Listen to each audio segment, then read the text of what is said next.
everyone. This is Lai Ramos at gusto ko lang pong batiin ang aking pinsan na si Jessie Blue sa kanyang kaarawan. Ayan, sana maging masayang-masaya ka ngayong kaarawan mo at alam ko naman na very successful ka sa iyong career and of course, at the same time, nakakapag-YT ka pa rin and very successful.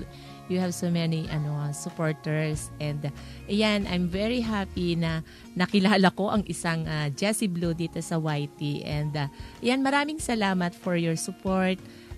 Good luck sa iyong career and of course dito sa iyong YT world. And yan, maraming salamat and happy birthday uli. God bless you and sana yung health talaga, yung very important. Ayan, good health always. Bye! Thank you!